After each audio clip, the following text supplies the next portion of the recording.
India's recent deal for 26 Rafale Marine jets worth about $7.5 billion has been widely praised. On paper, it looks like a strong, timely move, a top-tier aircraft from Dassault Aviation, filling a real operational gap for the Navy. No argument there. But once you get past the headlines, a tougher question lingers. What does India actually gain from this beyond the aircraft themselves? The uncomfortable truth about assembly. In defense circles, there's a term people use quietly, screwdriving. It sounds harmless, even technical. But it's basically a polite way of saying you're not truly building anything. You're assembling parts designed and manufactured elsewhere. You put things together, but the core knowledge, the engineering, the materials science, the software, never really becomes yours. That matters more than it sounds. Because if you don't control the technology, you can't upgrade it freely, you can't fix it independently, and you definitely can't replicate it. The 26 Rafale Marine jets are a direct government-to-government purchase.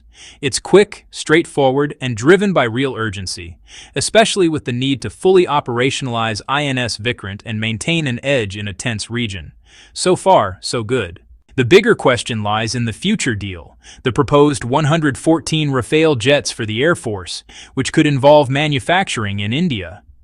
That's where things get complicated, because technology transfer isn't a yes or no deal. It's a spectrum.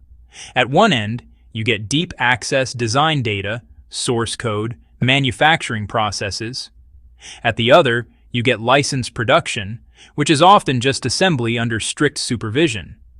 Historically, countries don't hand over their most sensitive technologies easily. In this case, the critical pieces are things like the M88 engine from Safran, the RBE-2 ACA radar, and the Spectra electronic warfare system. If India doesn't secure meaningful access to those, then even a made-in-India Rafale could end up being little more than high-end assembly work. Why this keeps happening? There's a pattern here, and it's not accidental. India is one of the world's biggest defense buyers. That should give it enormous leverage. But in reality, that leverage gets weakened by delays at home. When indigenous programs like Tejas take decades to mature, the military's needs don't pause. Urgency kicks in, and well, urgency weakens negotiating power. Sellers know that.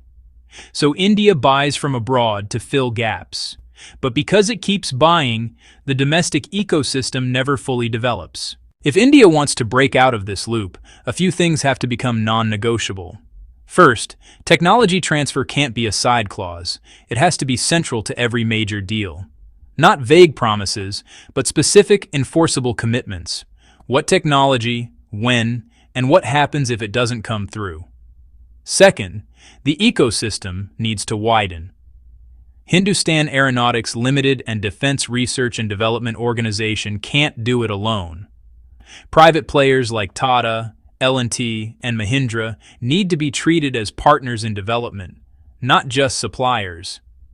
Third, India has to invest in the less glamorous foundations: materials science, advanced manufacturing, semiconductor capability.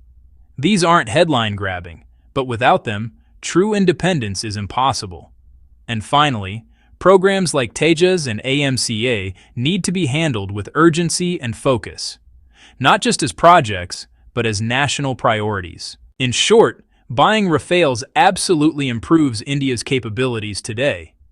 That's not in doubt. But real strategic power isn't just about what you can buy. It's about what you can build, sustain, and evolve on your own. India has the talent and the scale to do the same. The question is whether it's willing to shift from being a smart buyer to a serious builder. Because in the long run, that distinction matters far more than any single deal. Thank you for watching till the end, and if you found the video insightful, hit the like button and subscribe. See you in the next video.